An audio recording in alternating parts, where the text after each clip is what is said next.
الحمد لله رب العالمين والصلاة والسلام على أشرف المرسلين وعلى آله وصحبه أجمعين، أما بعد. أيها الإخوة الكرام، نلتقي وإياكم في هذه الليلة المباركة التي هي 24 من شهر ذي القعدة لعام 46 و400 وألف للهجرة، الموافقة ل21 من شهر مايو لعام 25 و2000. كعادتنا في ليالي الخميس نفتح كتاب الإمام أبي عبد الله محمد بن إسماعيل البخاري رحمه الله تعالى، الذي أفرد الأدب فيه بالذكر فسماه بالأدب المفرد. ولم نزل في قراءتنا للحديث الأول من الباب 95 بعد 200 من هذا السفر الجليل، الذي عنوانه ما يدخر للداعي من الأجر والثواب.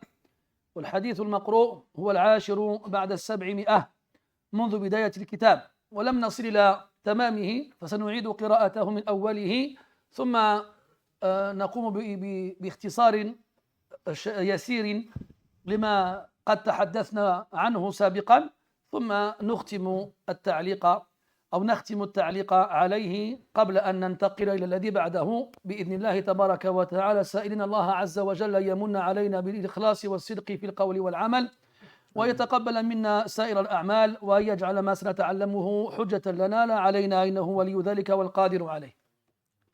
Mes très chers frères, nous nous retrouvons dans cette 24e nuit du mois de Dhul Qa'dah de l'an 1446, c'est-à-dire le 21 mai 2025.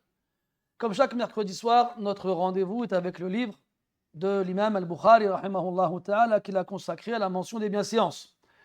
Toujours dans le premier hadith du 295e chapitre de ce livre, qui est intitulé « Ce qu'on conserve pour celui qui implore Allah Ta'ala comme récompense et comme bénédiction ». Ce hadith qui est le 710e depuis le début du livre, qu'on n'a pas pu finir la dernière fois, donc pas la semaine dernière parce que je ne suis pas venu, m'en excuserai Inch'Allah, et si vous ne m'excusez pas, je m'en fiche. Mais celle d'avant, où on n'a pas pu finir la lecture, le commentaire sur le hadith, donc on va le relire depuis le début. Et on va résumer ce qu'on a pu dire brièvement jusqu'à l'endroit où on s'est arrêté. Puis, Inch'Allah, on continue de commenter jusqu'à la fin, avant de passer au hadith suivant, demandant Allah tabaraka wa ta'ala de nous accorder la bénédiction dans le temps qu'on passe à apprendre la tradition du prophète et de nous accorder la pureté de l'intention et d'accepter nos actions et de nous faire miséricorde le jour de la résurrection. Wallahu waliyut tawfiq. Tfaddal, barakallahu fik. الحمد لله رب العالمين والصلاة والسلام على نبينا وعلى آله وصحبه أجمعين. اللهم اغفر لنا ولشيخنا ولوالدينا وللحاضرين ولجميع المسلمين. قال الإمام أبو عبد الله محمد بن إسماعيل البخاري رحمه الله تعالى: حدثنا إسحاق بن نصر قال حدثنا حماد بن أسامة عن علي بن علي قال: سمعت أبا المتوكلين الناجي أنه قال: قال أبو سعيد الخدري رضي الله عنه عن النبي صلى الله عليه وسلم: ما من مسلم يدعو ليس بإثم ولا بقطيعة رحم إلا أعطاه الله عز وجل إحدى ثلاث: إما أن يعجل له دعوته، وإما أن يدخرها له في الآخرة، وإما أن يدفع عنه من السوء مثلها.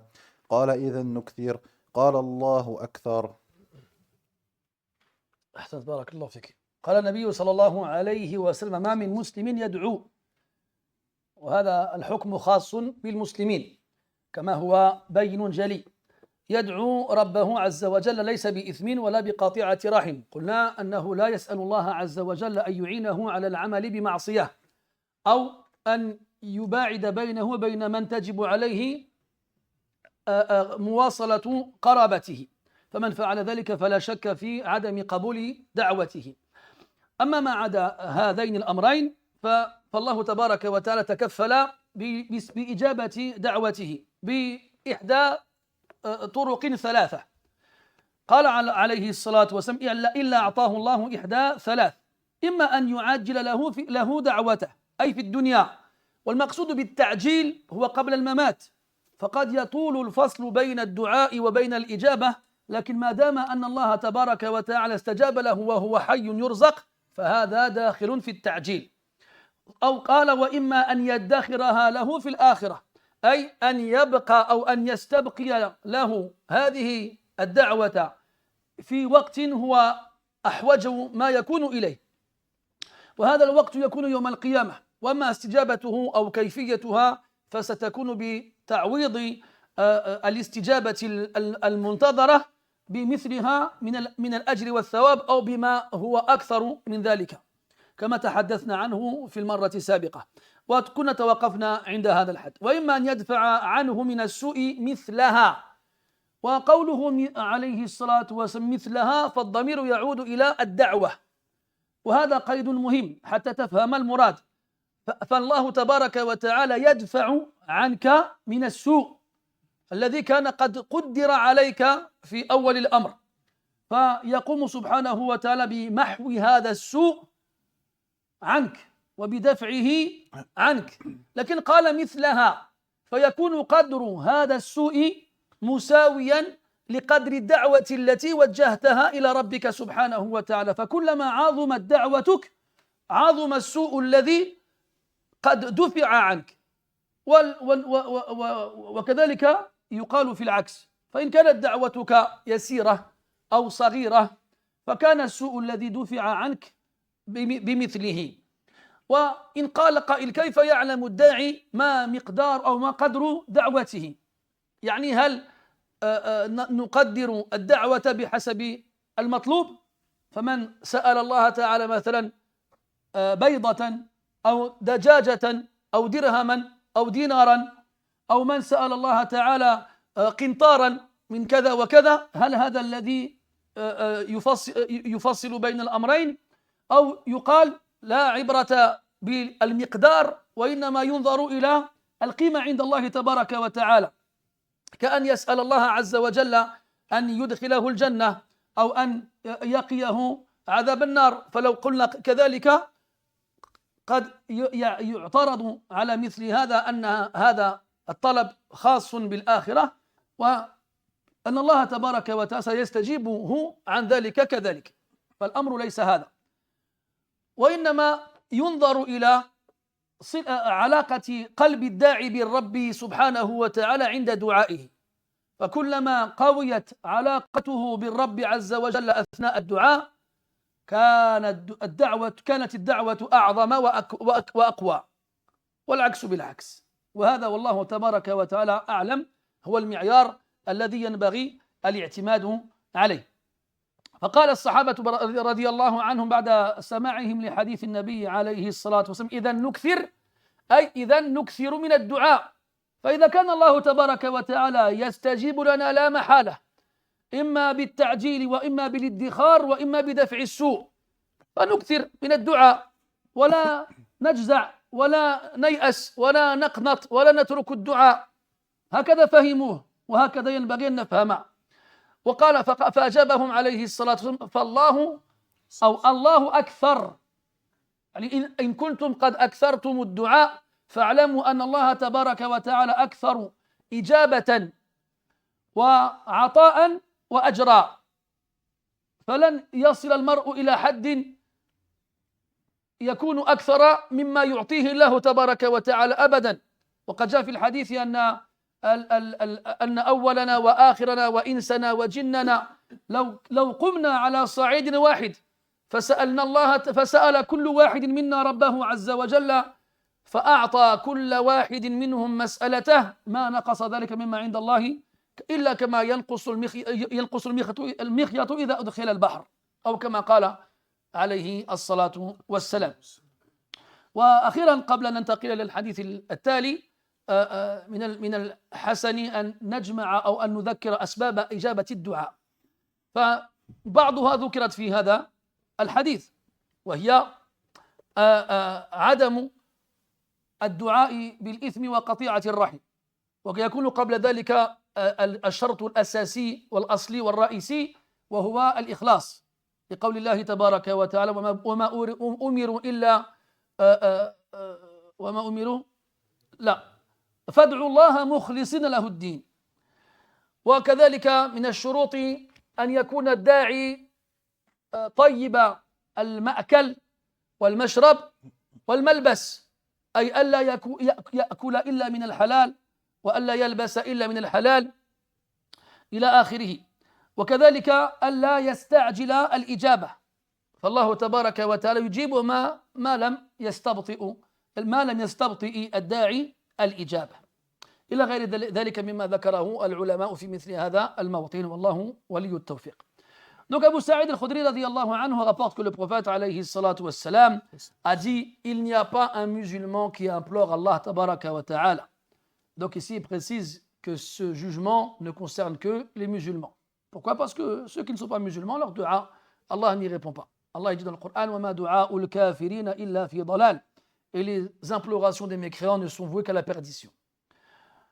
Puis il dit: tant qu'il n'implore pas Allah dans le but de faire un péché ou dans le but de rompre les liens de parenté, comme quelqu'un qui demanderait à Allah de lui permettre de boire du vin, mathalan, ou de faire une chose qu'il a interdite de façon générale, ou bien de demander à Allah de rompre entre lui et ceux qui ont un lien de parenté proche avec lui, comme quelqu'un qui demande à Allah de l'éloigner de son père, ou de sa mère, ou de son frère, ou de sa sœur, ou autre chose de ce genre-là.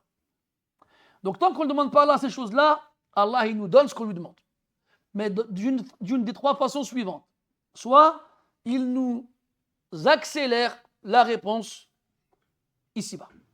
Et quand il dit accélère, il est important de préciser ici qu'il ne faut pas s'attendre forcément à ce que ça soit tout de suite, mais ça consiste, ce bas monde avant l'au-delà. Donc tout dua que tu fais à Allah Ta'ala et auquel il répond ici-bas alors que tu es vivant, alors tu peux considérer qu'il t'a répondu rapidement. Même si ça prend 1 an, ou 10, ou 20, ou plus. Tant qu'il te répond ici-bas, c'est qu'il a accéléré la réponse. Parce qu'on prend en compte soit ce bas monde, soit l'au-delà. Pas le temps qu'il prendra à te répondre. Et comme on a dit la dernière fois, Allah tabaraka wa ta'ala, c'est mieux que toi, quel est le moment le plus propice pour te donner ce que toi tu lui demandes. Et le moment qu'Allah Ta'ala choisira pour te répondre sera meilleur que le moment auquel tu voudras qu'il te réponde. Donc, premièrement, il te donne ce que tu lui demandes ici-bas. Donc, entre guillemets, rapidement. Et on sait dans le Coran qu'Allah Ta'ala nous dit que les gens, le jour de la résurrection, quand on leur demandera combien de temps sont restés sur terre, ils répondront 10 jours, ou 1 jour, ou la partie d'1 jour, ou une matinée, ou une soirée, ou 1 heure. Et donc, on comprend que, quel que soit le temps qu'on a passé sur terre, le jour de la résurrection, ça ne ressemblera qu'à quelques instants passés ici-bas. Deuxième façon de donner, c'est qu'ils nous la conservent, nous la mettent de côté pour le jour de la résurrection.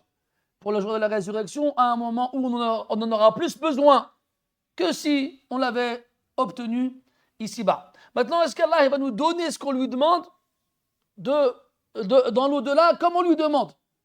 Allez, si quelqu'un lui demande par exemple un travail, est-ce qu'Allah va donner un travail au jour de la résurrection? Bien entendu, non. Mais il va lui donner, à la place de ce qu'il a demandé, des récompenses supplémentaires au ciel. Donc, soit équivalentes à ce qu'il a fait comme dua, ou soit supérieures. Et troisième et dernièrement, c'est qu'il le préserve à la place de cette demande d'un mal qui devait lui arriver. Allah, il te préserve d'un mal qui devait t'arriver. Donc, comme on avait vu de nombreuses fois, l'écriture de la destinée est de plusieurs formes. La forme initiale et principale, c'est celle qui a eu lieu avant qu'Allah ne crée les cieux et la terre de 50 000 ans. Il a créé la plume et lui a dit écris. La plume a dit que dois-je écrire. Allah a répondu écris la destinée de toute créature jusqu'à la fin des temps. Donc, cette écriture-là, elle est la première et la prioritaire, inaltérable et immodifiable. Puis il y a l'écriture qui a lieu tous les ans lors de la nuit du destin. Cette écriture-là va traiter des événements qui vont arriver durant l'année. Et bien entendu, cette écriture-là est écrite et présente dans l'écriture initiale. Et c'est dans la deuxième, celle qui a lieu tous les ans et qui descend au ciel de ce bas monde dans la nuit du destin, que les modifications sont possibles. Donc quand on parle de modification, on parle de modification dans cette écriture-là, et pas dans la première. Allah dit dans le verset, Allah il efface ce qu'il veut et il conserve ce qu'il veut. Et auprès de lui, la mère du livre, c'est-à-dire l'écriture initiale qui a eu lieu dans Allah al-Mahfou. Et donc, quand il nous dit qu'il va nous préserver, nous sauver, nous épargner d'un mal équivalent. Équivalent à quoi? Au dua qu'on a fait. Ça, c'est un détail important. C'est comment savoir, comment mesurer le dua qu'on fait par rapport à ce qu'on demande. Est-ce que quelqu'un qui demande un œuf, son dua, il est moins important que quelqu'un qui demande une poule, ou un veau, ou un taureau, ou un dromadaire, ou un éléphant? Sur quoi on se base pour savoir quelle est l'intensité du dua? Ou bien est-ce qu'on se base sur est-ce qu'on demande une chose pour ce bas monde ou pour l'au-delà? On pourrait dire oui, mais non. Parce qu'on a dit tout à l'heure que Allah il va nous garder des choses pour l'au-delà. Donc si on nous demande directement des choses pour l'au-delà, eh bien il va nous le donner dans l'au-delà. Donc ce n'est pas concerné par cela aussi. Donc sur quoi se baser pour savoir comment déterminer, entre guillemets, la grandeur ou la taille ou la lourdeur d'un dua?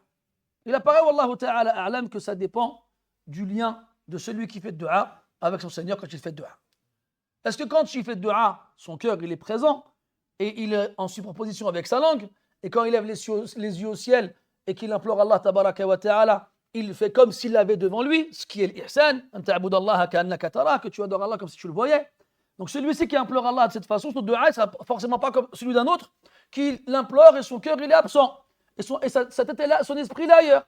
Dans le hadith, ud'u Allah wa antum muqinuna bil ijabah, fa inna Allah la yastajibu li qalbi da'in ghafil aw lahin aw kama qala alayhi salatu wassalam. Il a dit, implorez Allah en étant persuadé qu'il va vous répondre. Et ça rentre dans la façon d'être lié à Allah pendant le dua. Est-ce qu'on est conscient qu'on s'adresse à Allah Ta'ala, et est-ce qu'on fait en sorte de l'implorer comme si on le voyait? Et enfin, est-ce qu'on est sûr qu'il va nous répondre? Celui-là, il n'est pas comme l'autre qui implore, et son cœur il est ailleurs, et son esprit il est ailleurs, et sa tête elle est ailleurs, comme malheureusement beaucoup d'entre nous faisons.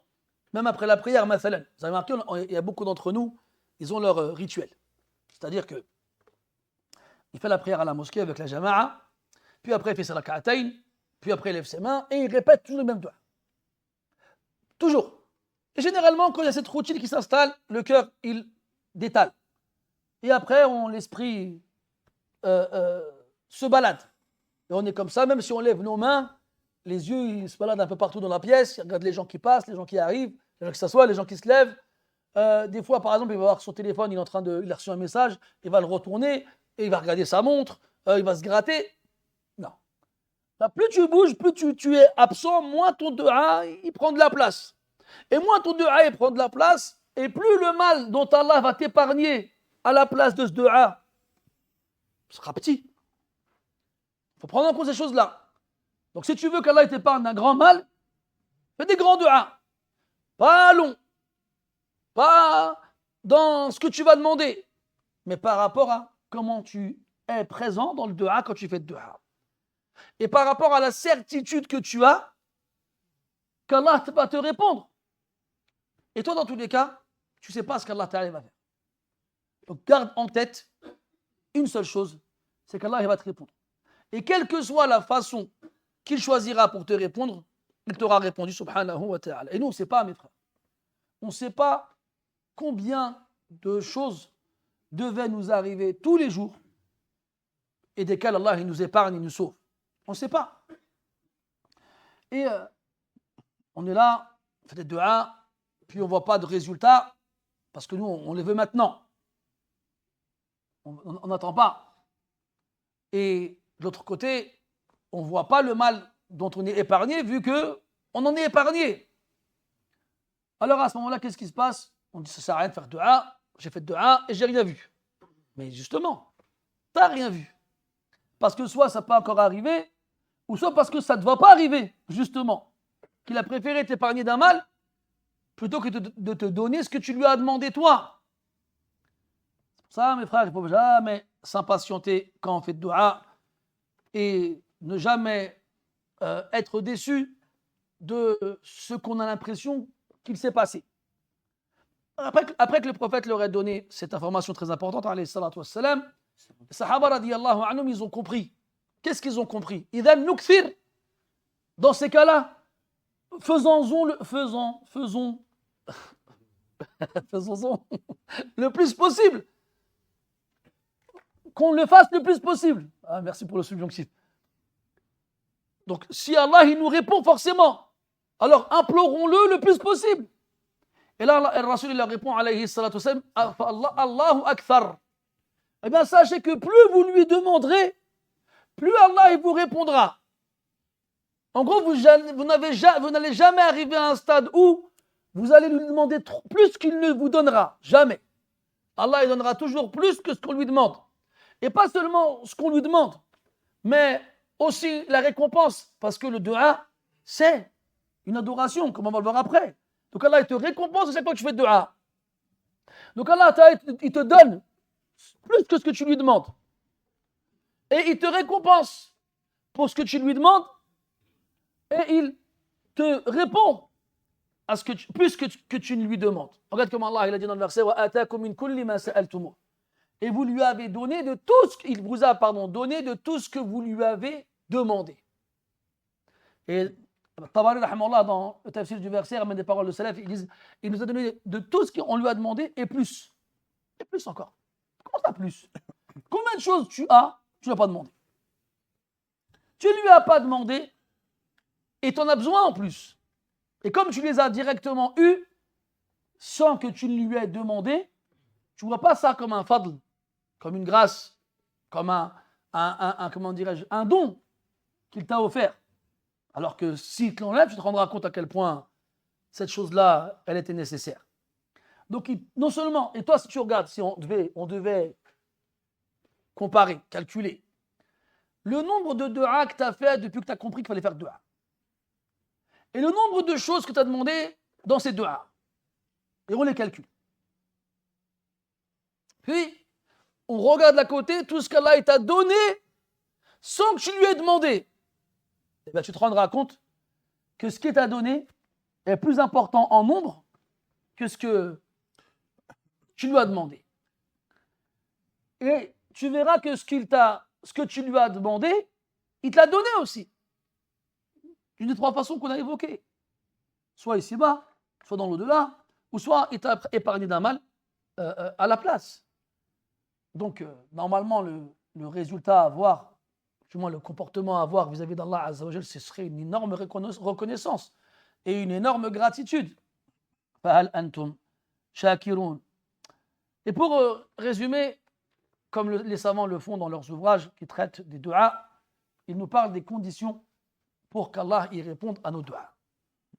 Parce que là, on a vu les façons qu'Allah Ta'ala va utiliser pour nous répondre. Mais avant de nous répondre, il faut que nous répondions aux conditions pour qu'il nous réponde.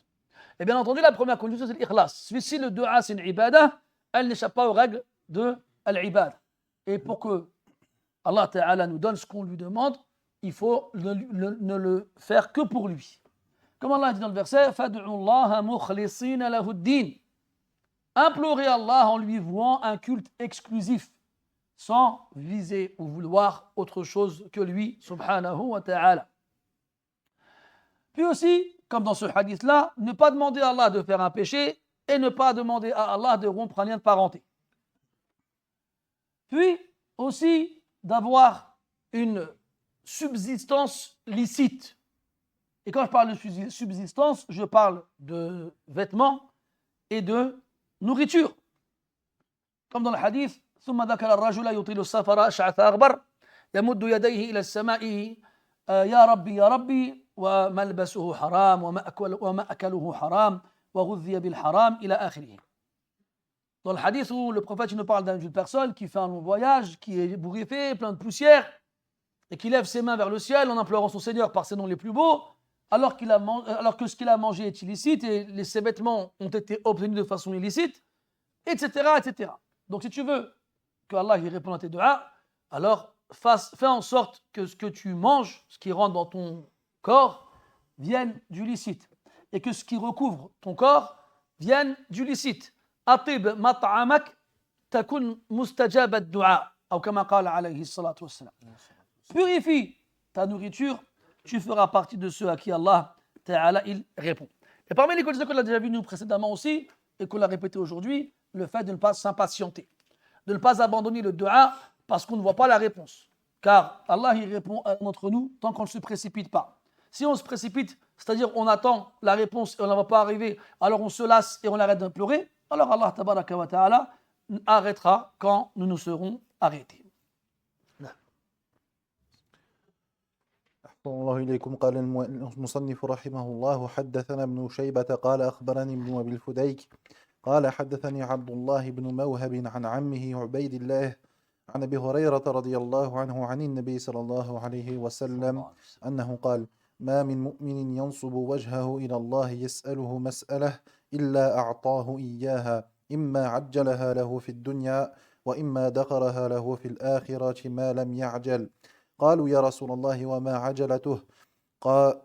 قال: يقول: دعوت ودعوت ولا أراه يستجاب لي. أحسن، بارك الله فيك. هذا الحديث سبق نظيره في باب سالف، وهو شبيه بالذي قرأناه الليلة. يقول عليه الصلاة والسلام: ما من مؤمن ينصب وجهه أي يقيمه، أي عندما يدعو يوجه وجهه نحو السماء، وهذا ليس شرطا لازما ولكن من باب مصاحبة الفعل بالقول. وجهه إلى الله والله تبارك وتعالى. طيب، وهذا أمر جدير بالعناية، وفي مثل ذلك حجة على من يزعم أن الله تعالى في كل مكان، فكيف ينسب وجهه إلى الله وفي زعمهم واعتقادهم ربهم في كل مكان؟ هل رأيت مرا قط أحدا من الناس من ذوي العقول السليمة إذا دعا ربه يجعل يدير رأسه في كل جهة؟ هذا لا يكون ولن يكون أبدا أبدا. حتى العجوز التي لم تتعلم القراءة قط في حياتها إذا رغبت في مسألة ربها توجهت بقلبها ووجهها نحو السماء، لأن الله تبارك وتعالى جعل في كل واحد منا فطرة يعني التجاء إليه نحو السماء، نحو العلو، نحو العلو، لأن الله تبارك وتعالى كما وصف بذلك نفسه في مواطن عديدة من القرآن: على العرش استوى وفوق السماء وفي العلو سبحانه وتعالى. حتى يروى عن إمام الحرمين الجويني رحمه الله تعالى أنه كان يقول في مجالسه التي كان يعقدها بين يدي الكعبة المشرفة زادها الله تكريما وتشريفا، وكان يقول ويقرر للناس أن الله تبارك وتعالى ليس في جهة معينة. فكان أحد البدو يطوف وأدهشه هذا الكلام، فوقف واستوقف الشيخ وهو يلقي درسه بين يدي الناس، فقال: دعك من هذا الكلام، لكن أخبرني أين يتوجه قلبك وأنت تدعو؟ أليس نحو السماء؟ فأطرق ساعة، يعني الجويني يعني بقي ساكتا مدة وجعل ينظر إلى الأرض، فقال له الناس: أجب عن الرجل، ألست إمام الحرمين؟ فقال: أما عن هذه فلا أستطيع أن أجيبه، واعترف بأنه غلبه في الحجة مع سهولتها. فالمقصود يقول: ما من مؤمن ينصب وجهه إلى الله يسأله مسألة، وقال هنا يسأله مسألة نكرة في سياق النفي فيفيد العموم، لكن العموم غير مراد، لأنه سبق معنا أنه لا يجوز أن يدعو بإثم ولا بقطيعة رحم، فهذا مستثنى منه، إلا أعطاه إياه، إما عجلها له في الدنيا، وهنا بيان صريح لما ذكرناه قبل قليل من أن التعجيل متعلق بهذه الدنيا، فإن طال الفصل والزمان بين الدعاء والإجابة فما دام في هذه الدنيا فهو من المعجل، وإن كان في الآخرة فهو من المؤجل. إما عجلها له في الدنيا وإما ذخرها له في الآخرة ما لم يعجل. قالوا يا رسول الله وما عجلته؟ قال يقول دعوت ودعوت ولا أراه يستجاب لي. هذا هو المقصود. ما لم يعجل، ما لم يستبطئ، ما لم يستعجل، ما لم يترك الدعاء وما لم ييأس منها، فما دام مجتهدا في الدعاء وإن لم يرى أثر الإجابة فيبقى مجتهدا في الدعاء والله تبارك وتعالى وعده بالإجابة. أما أن يستبطئ وأن يمل ويكل ويترك الدعاء يأسا وقنوطا فهذا الذي عجل الدعاء حتى تركه. Puis on passe au hadith suivant, rapporté par Abu Huraira radiyallahu anhu, qu'on a déjà vu précédemment dans un chapitre qui traitait de ce sujet particulièrement, dans lequel le prophète dit alayhi salatu wassalam, il n'y a pas un croyant qui dirige son visage vers Allah. Comment comprendre cette parole-là? Diriger son visage vers Allah. Le verbe employé, c'est nasaba. Nasaba qui veut dire faire tenir debout ou élever quelque chose. Tu vois, quand tu fais de la grammaire, on t'apprend que ces petits signes qui accompagnent le mot sont des voyelles, des harakat. Et quand le mot finit par une fatha, ou par d'autres signes qu'on ne va pas évoquer ici, on dit qu'il est mansoub. On dit qu'il est mansoub. Pourquoi? Parce que la haraka, la voyelle, elle est au-dessus. Elle est au-dessus. Donc, nasaba, ça veut dire mettre en haut. Faire tenir debout. Et donc, ton visage à toi, il tient debout. Il tient avec ton cou. Donc, qu'est-ce qu'il a voulu dire ici? Vers Allah, ilallah. C'est que quand toi, tu implores Allah, tabaraka wa ta'ala, instinctivement et naturellement, tu ressens cette attirance, cette attraction vers le ciel, vers en haut. Que tu le veuilles ou non, qui que ce soit, n'importe qui, il ressent cette attraction-là. Il lève ses mains, puis il lève son visage, et puis il fait dua.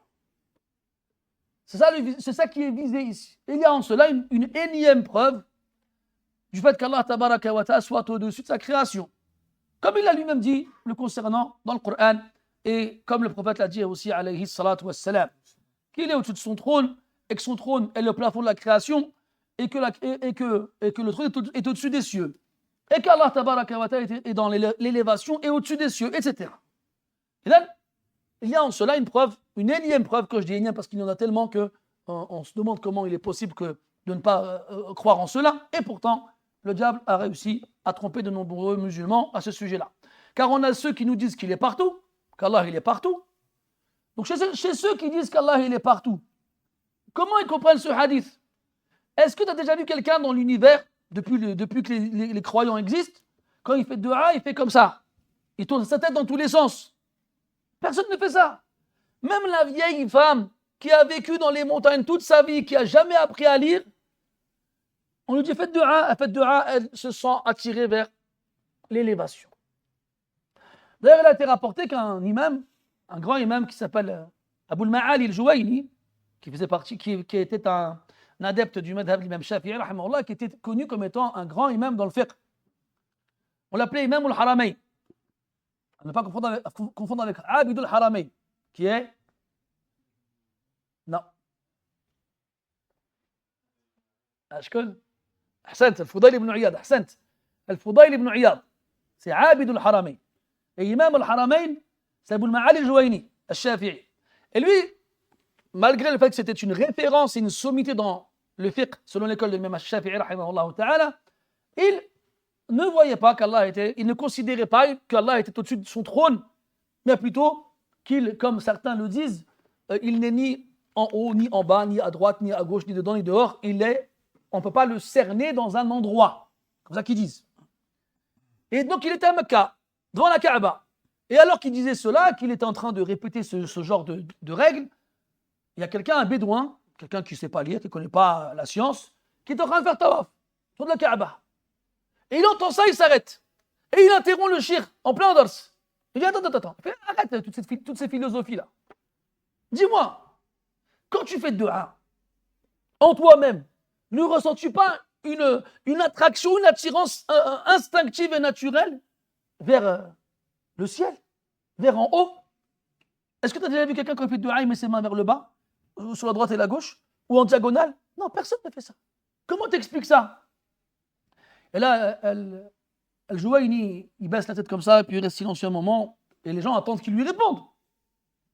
Mais le moment, il commence à durer de plus en plus. Alors ils disent, mais réponds-lui, qu'est-ce que tu attends?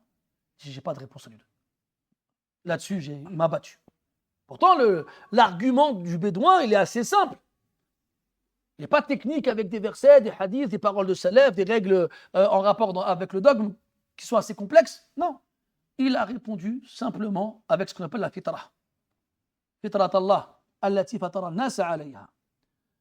Et des exemples comme ça, mes frères, il y en a à la paix.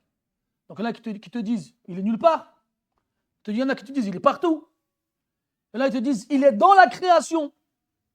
Il y en a qui disent, la création est en lui. Oh! Alors qu'il a répété 7 fois qu'il est au-dessus du trône, subhanahu wa ta'ala. Ar-Rahmanu ala al-arsh istawa. Thumma istawa ala al-arsh. Pourquoi ne pas dire tout simplement ce qu'il a dit?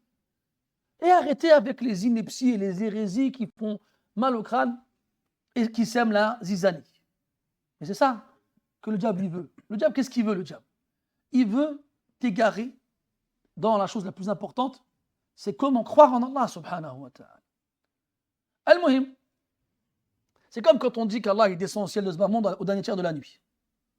Toi, tu es un croyant normal, je dis, Masha'Allah, Allah il descend au ciel de ce bas monde, je vais me réveiller au dernier tiers de la nuit. Je parle des dua, pourquoi Allah il me réponde? Ils ont dit non. La terre étant ronde et tournant sur elle-même autour du soleil, cela implique qu'à chaque instant sur terre, il y a le dernier tiers de la nuit. Donc, ça sous-entendrait que Allah est toujours sur terre au dernier tiers de la nuit. Ou bien, quand il descend sur terre, eh bien, est-ce qu'il descend avec le trône ou sans le trône, ou est-ce que le trône il est vide et il rentre dans des questions? Et à la fin, ni ils se lèvent le dernier tiers de la nuit, ni ils font de dua, ni ils font rien. Le musulman normal, il ne se prend pas le texte là. Toi, ce que tu retiens, c'est qu'Allah Azza wa Jalla descend au ciel de ce bas monde, il dit Hal min da'in fa'ujibah, hal min mustaghfirin faghfir lah, hal min sa'ilin fa'u'tiyah. Est-ce qu'il y a quelqu'un qui me demande quelque chose que je lui donne? Est-ce qu'il y a quelqu'un qui m'appelle que je lui réponde? Est-ce qu'il y a quelqu'un qui me demande quelque chose que je lui donne? Ou qui me demande pardon que je lui pardonne?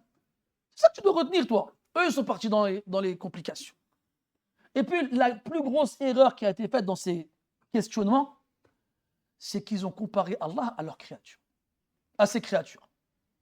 Alors qu'Allah dit dans le Coran, وَلَمْ يَكُنْ لَهُ كُفُوًا أَحَدٌ لَيْسَ كَمِثْلِهِ شَيْءٌ هَلْ تَعْلَمُ لَهُ سَمِيًّا, etc. Eux, ils sont venus, ils ont dit, oui, mais si Allah il fait ci, ou bien si il y a ça, ça marche avec toi et moi. Ça marche avec les créatures. Allah, il n'est pas comme ces créatures. Allah, il nous interdit de le comparer aux créatures. فَلَا تَضْرِبُوا لِلَّهِ الْأَمْثَالِ. C'est dans le Coran, mes frères. Pourquoi se faire mal à la tête pour une chose qu'on ne peut pas réussir à faire? Comme Allah, il est au-dessus de notre capacité à raisonner et à comprendre les choses, alors il ne nous a pas demandé de comprendre, il nous a demandé de croire. Et eux, comme ils essayent de comprendre avec une échelle humaine, quand leur compréhension n'arrive pas à englober l'information, ils la rejettent. Soit ils la rejettent en la niant, soit ils la rejettent en l'interprétant. Et dans tous les cas, ils n'ont pas fait ce que les croyants doivent faire. Allah dit, en parlant des savants parmi les croyants, ceux qui sont ancrés profondément dans la science disent, nous y croyons, tout vient de notre Seigneur. C'est d'Allah, on y croit. C'est tout. Une qaïda qui dit, tout ce qui te tourne dans l'esprit, Allah en est différent. Donc ne cherche pas à comprendre. Il ne t'a pas demandé ça, Allah tabaraka wa ta'ala. Regardez rien que nous, avec l'espace. Nous, aujourd'hui, on nous explique que l'espace observable se mesure en milliards d'années-lumière, ou en milliards d'années-lumière. On a tous vu cette vidéo sur YouTube ou ailleurs, où tu as la Terre, puis le Soleil, plus gros, puis le deuxième soleil, plus gros que le premier, et puis ça avance, tu vois des soleils immenses, et à la fin, tu te rends compte que la Terre, c'est même plus petit qu'un grain de sable. Toi, quand tu vois les soleils qui se suivent avec des tailles de plus en plus colossales et titanesques, tu te dis, mais c'est quoi ces soleils-là? Ils sont immenses. Et après, on te montre des trous noirs qui pourraient avaler le plus gros des soleils qu'eux ont observés. Après, t'expliques qu'on ne sait pas, parce qu'ils ont des appareils qui leur permettent de voir à une certaine distance, mais on ne sait pas ce qu'il y a après cette distance-là, ils ne savent pas. Et puis quand je fais des maths, on t'explique qu'il y a les nombres positifs et les nombres négatifs. Il n'y a pas de fin en fait. L'infini. Compte jusqu'à ce que tu veux, bah, tu ne pourras jamais t'arrêter. Enfin, c'est ce qu'ils disent. Mais toi, tu es là, tu dis, comment ça l'infini? Je ne comprends pas. C'est des choses qui te dépassent. C'est des notions qui te dépassent. Mais tu l'acceptes. Tu acceptes que l'unité, comment ça s'appelle ça déjà, l'unité solaire ou galactique, je ne sais plus comment ça s'appelle, tu acceptes qu'elle dépasse ton entendement. Les années-lumière, tu acceptes qu'elle dépasse ton entendement. Les chiffres, tu acceptes qu'ils dépassent ton entendement. Et tu ne veux pas accepter qu'Allah dépasse ton entendement. Accepte-le. Accepte ça. Accepte l'information. Garde-la telle qu'elle est. Et arrête de chercher à comprendre. Les Sahaba sont meilleurs que toi. Ils n'ont pas cherché à comprendre. Ils ont accepté. Et ils l'ont gardé tel quel. Il n'y a pas un croyant donc qui dirige son visage vers Allah Azza wa Jalla, vers l'élévation. Et lui demande quoi que ce soit. Est-ce qu'on va dire quoi que ce soit de façon absolue? Non, on a vu tout à l'heure qu'il y avait des choses qu'il ne fallait pas demander. On ne demande pas le péché. On ne demande pas la rupture de la parenté. On ne demande pas des choses qu'on n'a pas le droit de demander. Est-ce que moi j'ai le droit de demander, Ya Allah, faites-moi un prophète? Non. Je n'ai pas le droit de demander à Allah de faire de moi un prophète parce qu'il n'y a plus de prophète, c'est fini. On ne va pas demander à Allah de faire rentrer Iblis au paradis, par exemple. Non. Ouais, tu rigoles, mais des fois, tout est possible, mon frère. C'est comme l'autre, il me disait, il a un chat ou un chien, je ne sais pas si c'était quoi. Je pense que c'était un chien là même. Il avait un chien, il a grandi avec, il l'aimait beaucoup, et son chien, il est mort. Il était très triste, il a pleuré. Il m'a dit, est-ce que j'ai le droit de faire de A pour qu'Allah le fasse rentrer au paradis? Je dis, qu'est-ce qu'il raconte celui-là? Fille de Dunia, t'as pas le droit de le faire rentrer chez toi. Tu veux le faire rentrer au paradis? Subhanallah. Ala kulli hal, véridique, ce que je viens de vous dire, c'est une vraie question qu'on m'a posée. Et tout ça pour dire que il y a des choses qu'on n'a pas le droit de demander. Ça rentre dans l'israf ou puis le dua. Dépasser l'excès dans le dua. Donc, il ne faut pas comprendre ici mas'ala ala l'itlaq de façon absolue sans qu'il n'y ait de limite.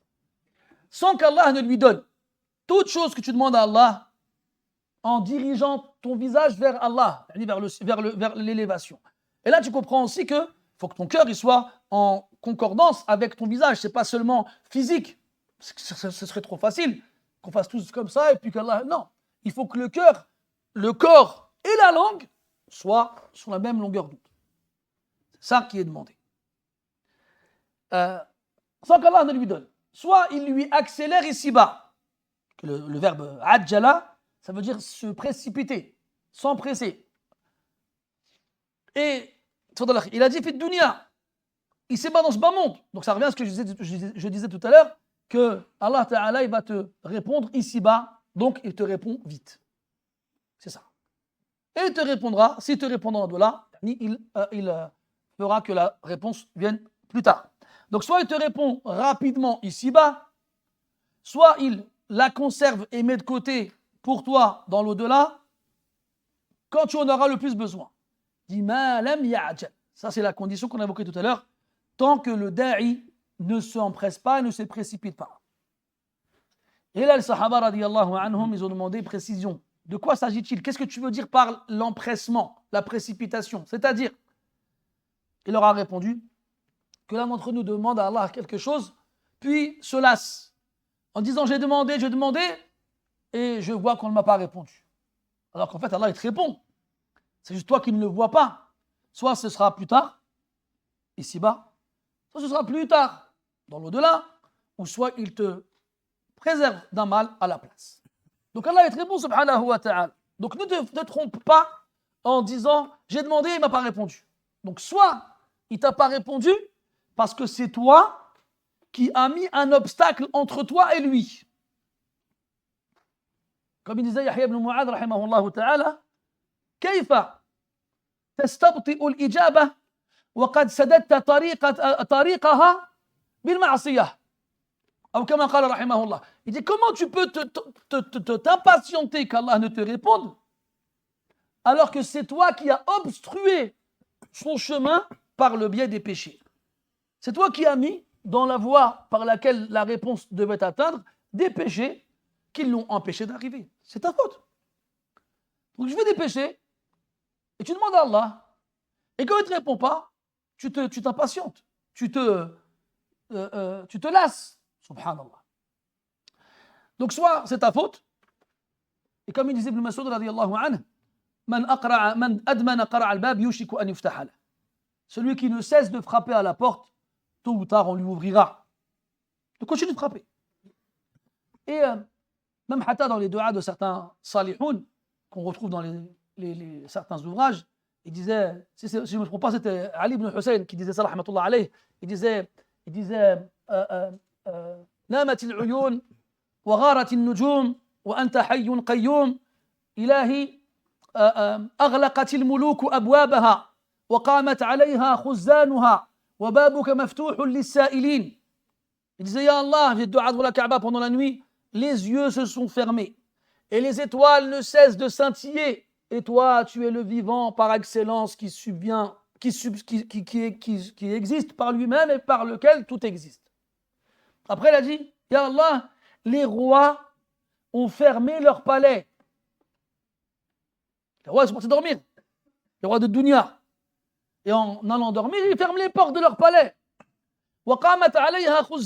Et les gardes de ces palais montent la garde devant ces portes pour que personne ne vienne, ni pour entrer, ni pour frapper à la porte. Il dit, mais toi, ta porte, elle reste ouverte pour ceux qui demandent. Il n'y a aucun garde qui s'interposera et nous empêchera de venir frapper. Parce qu'Allah, il ne dort pas, subhanahu wa ta'ala. Donc, tu n'as pas à t'inquiéter. Continue de demander.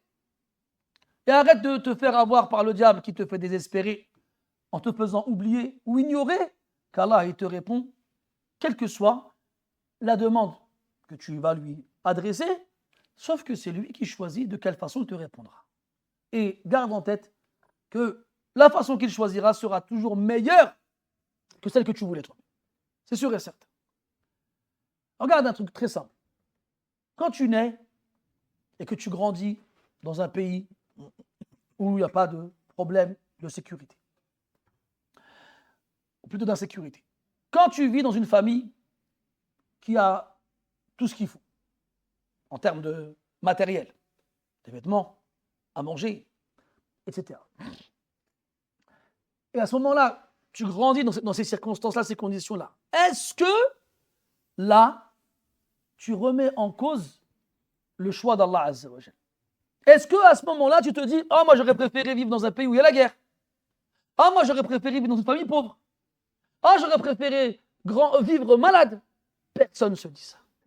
Personne. Absolument personne. Là, tu es content du choix qu'Allah il a pris pour toi.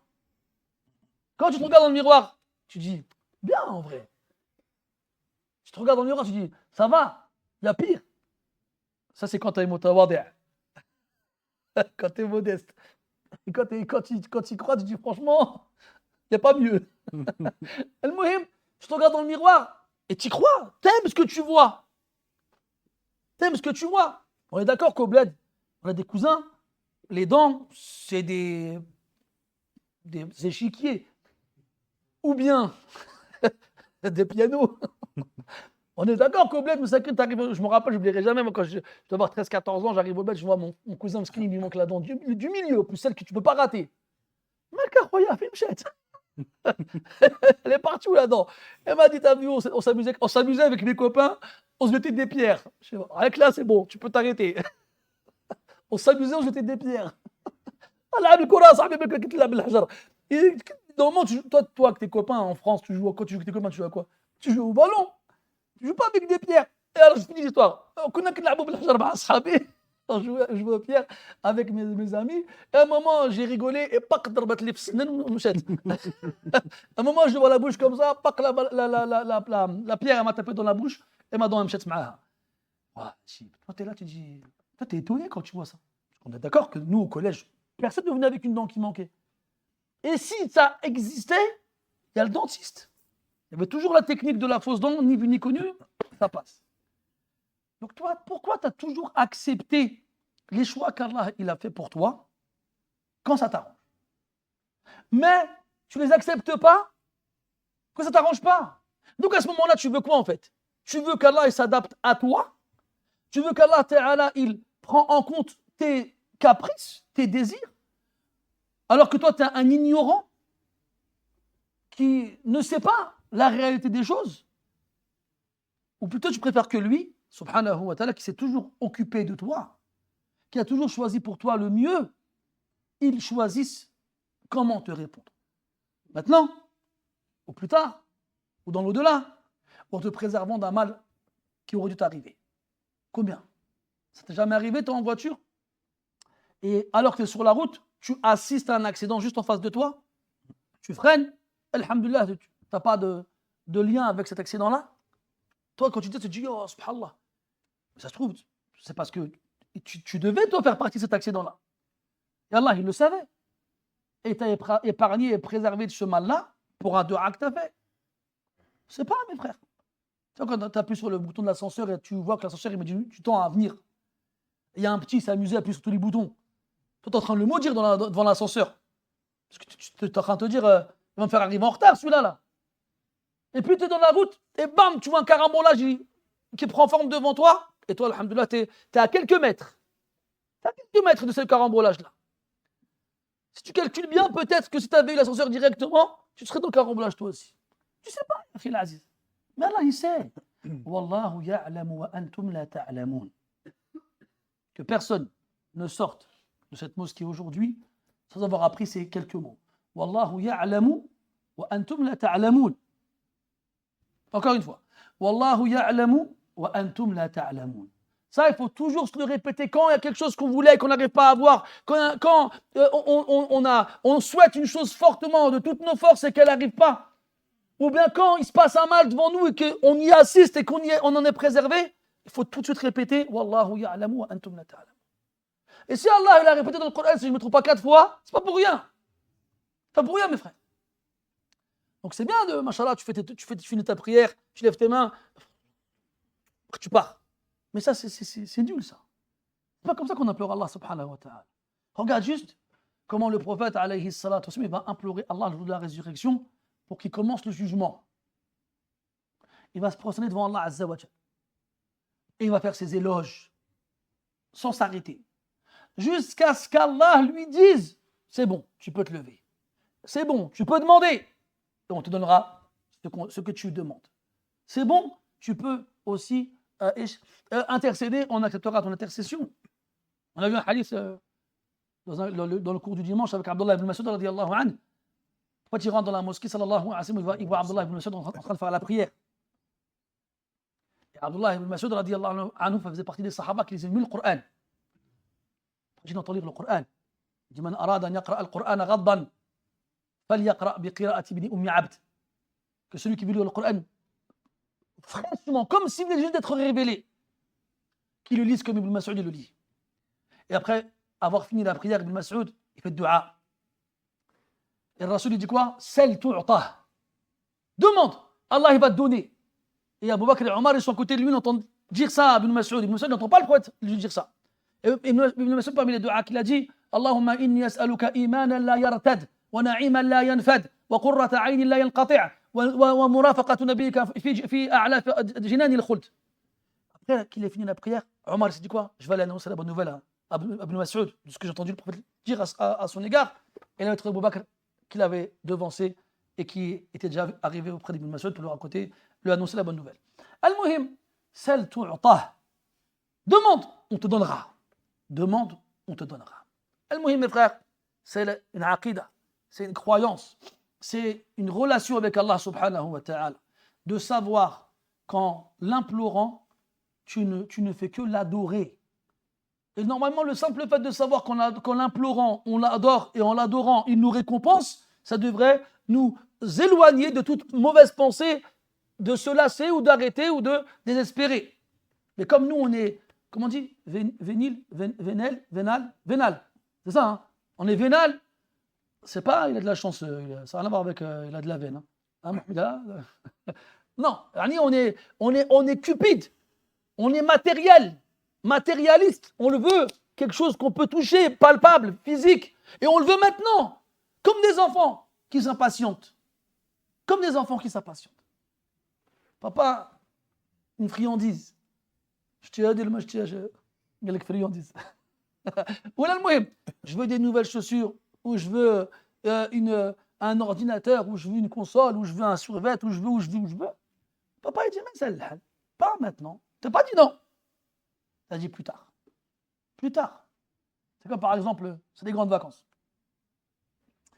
Ton fils, il joue tous les jours au foot. Il a un orteil qui sort de sa chaussure comme ça.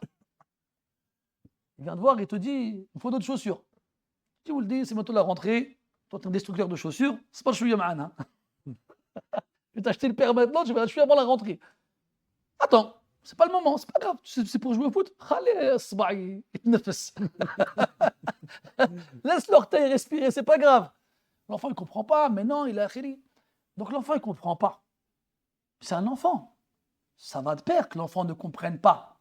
Et toi, en tant que père, adulte, avisé et raisonnable, tu vas prendre les décisions qui lui seront les meilleures pour lui, même si lui, il n'est pas content. Mais là où l'enfant, il est meilleur que nous, c'est qu'il lâche pas l'affaire. C'est qu'il demande sans s'arrêter, qu'il demande sans se fatiguer, qu'il demande sans se lasser. Et là où Allah, bien sûr, il n'est pas comme nous, et il n'est jamais comme nous, subhanahu wa ta'ala, c'est que nous, quand nos enfants ils continuent sans cesse de demander, qu'est-ce qui se passe? Ça nous met en colère. Et on a envie de s'énerver contre eux et de les punir. Alors qu'Allah Ta'ala, plus tu lui demandes, plus ça le satisfait. Allah, c'est l'inverse. C'est quand tu arrêtes de lui demander qu'il se met en colère. Mais quand tu lui demandes, il est satisfait, subhanahu wa ta'ala. Ar-Rahmanu yaghdabu in tarakta su'alahu wa bunayyu Adama in sa'altahu yaghdabu. Le tout miséricordieux se met en colère quand tu arrêtes de lui demander. Alors que le fils d'Adam, lui, c'est quand tu lui demandes qu'il se met à s'énerver. C'est pour ça, لا تضربوا لله الأمثال ولله المثل الأعلى ليس كمثله شيء هل تعلم له سميعا ولم يكن له كفوا أحد سبحانه وتعالى. نعم. أحسن الله إليكم. قال المصنف رحمه الله: باب فضل الدعاء. حدثنا عمرو بن مرزوق رحمه الله قال أخبرنا عمران. كيف تخطئ في هذا الاسم؟ سامحك الله.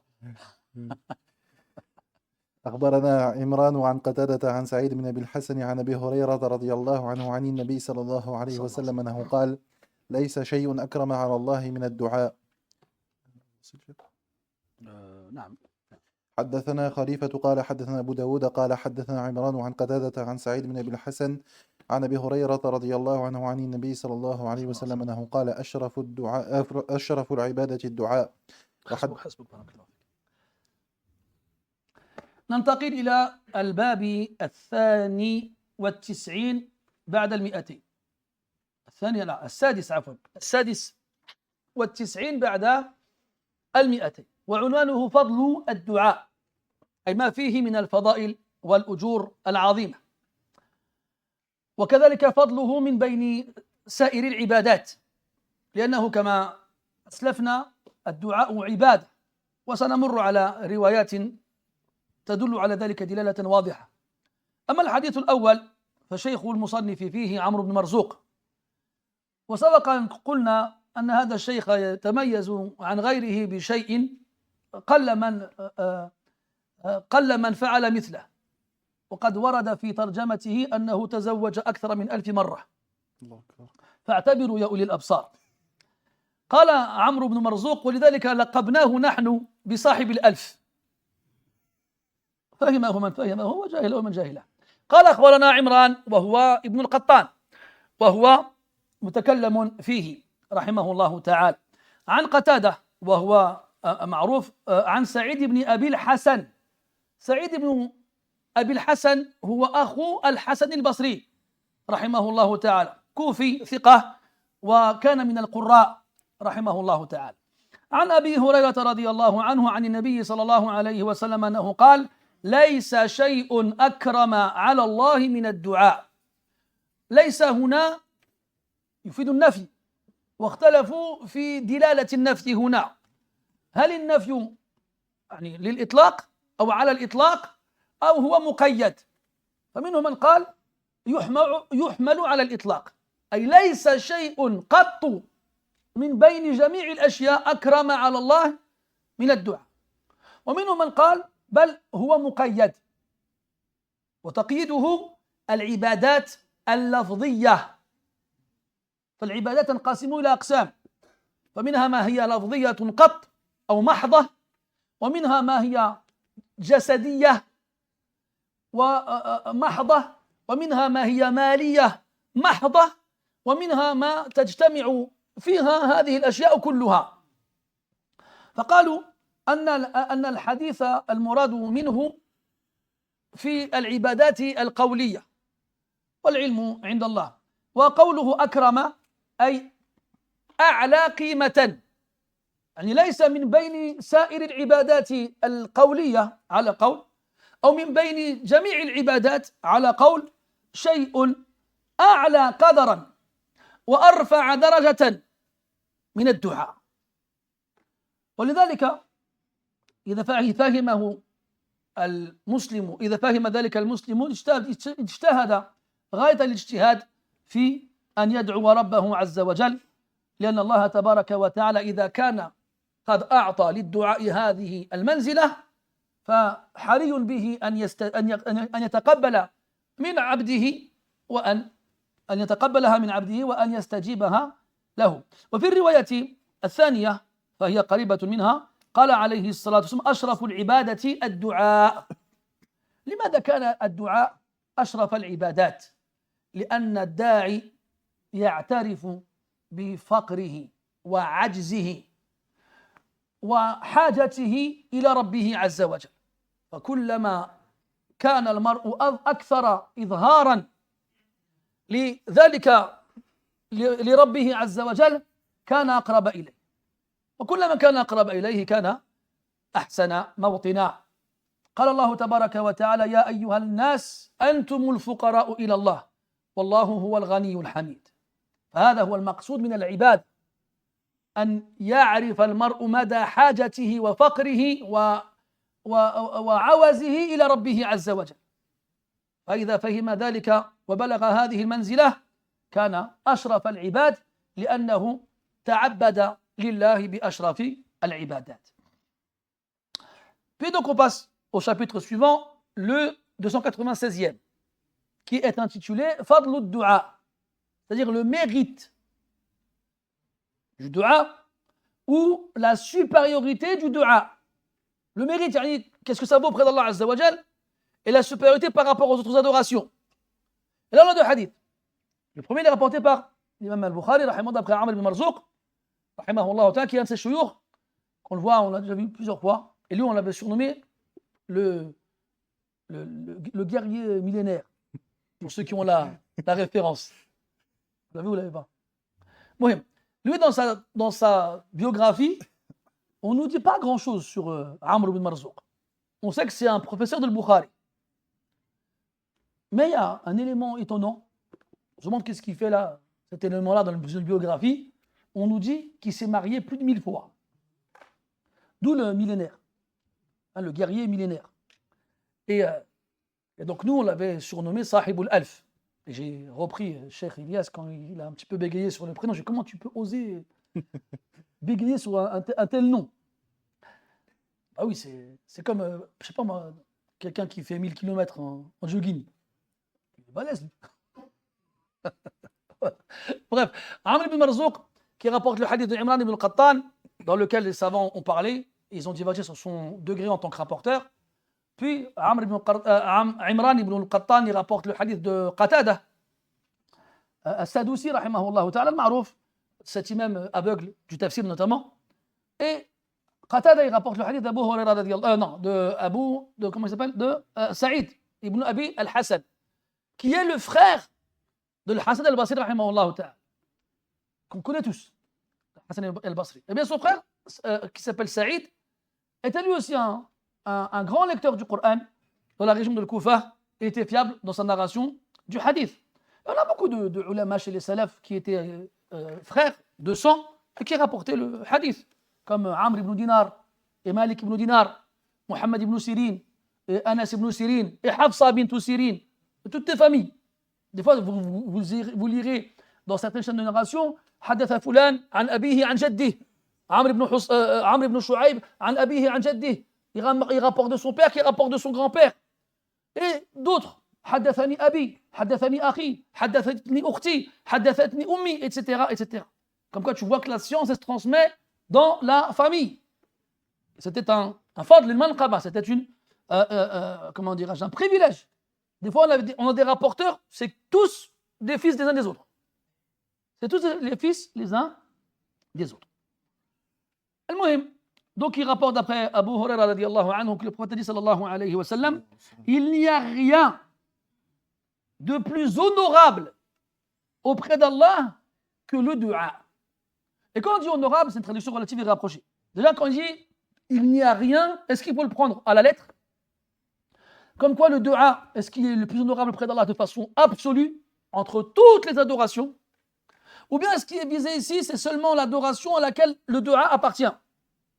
Je m'explique.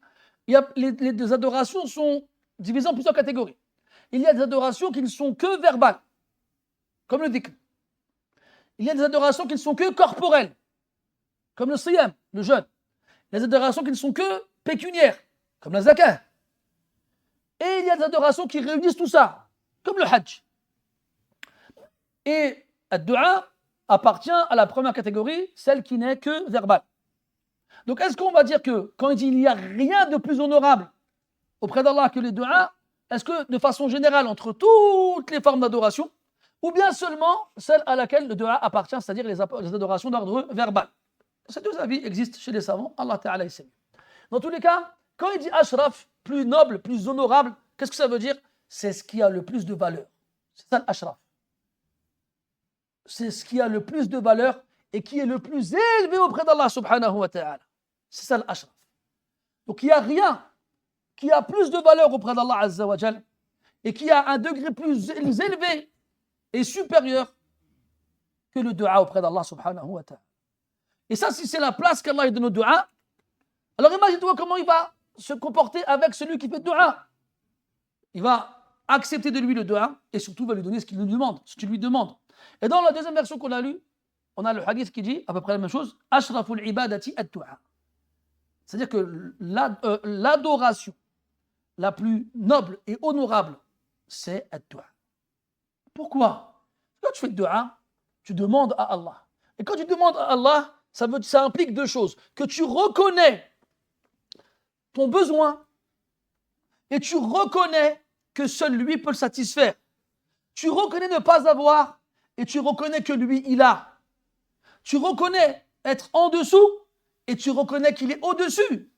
Et à travers cela, il y a les objectifs principaux de la ibadah de façon générale qui se retrouvent dans le dua. Parce que c'est pour ça qu'Allah nous a créés. Pour qu'on reconnaisse sa supériorité absolue et qu'on reconnaisse notre infériorité totale. Et Allah, dans le verset, dit Ya ayyuhannas wa antumul fuqara'u ila Allah. C'est vous qui avez besoin d'Allah.